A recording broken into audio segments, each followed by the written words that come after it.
రేపు జరిగే match mind blowing match ఉంది. సిఎస్కే వర్సెస్ ఎంఐ మ్యాచ్ ఉంది.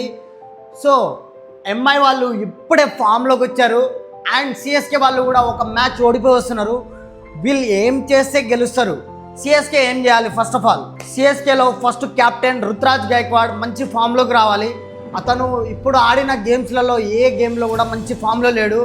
అండ్ ఆయుష్ మాత్రే, సర్ఫరాజ్ ఖాన్, సంజు శాంసన్ వీళ్ళు ముగ్గురు బ్యాట్స్మెన్ మంచి నాక్ ఆడాలి. ఒకరొకరు మినిమం 50 ఆర్ 40 ఆర్ 70 కొట్టాలి. అండ్ వాళ్ళకు మంచి స్టార్టప్, ఫస్ట్ బ్యాటింగ్ దిగితే మాత్రం మంచి స్టార్టప్ ఇవ్వాలి.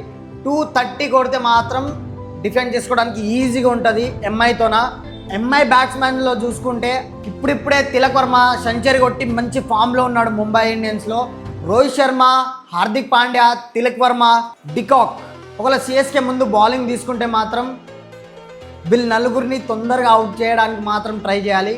అండ్ 200 పైకి స్కోర్ రాకుండా చూసుకోవాలి సిఎస్కే గెలవాలనుకుంటే. అండ్ సిఎస్కే అండ్ ముంబై టీంలో ఏ టీం స్ట్రాంగ్ ఉంటుందో కామెంట్ బాక్స్లో కామెంట్ చేయండి.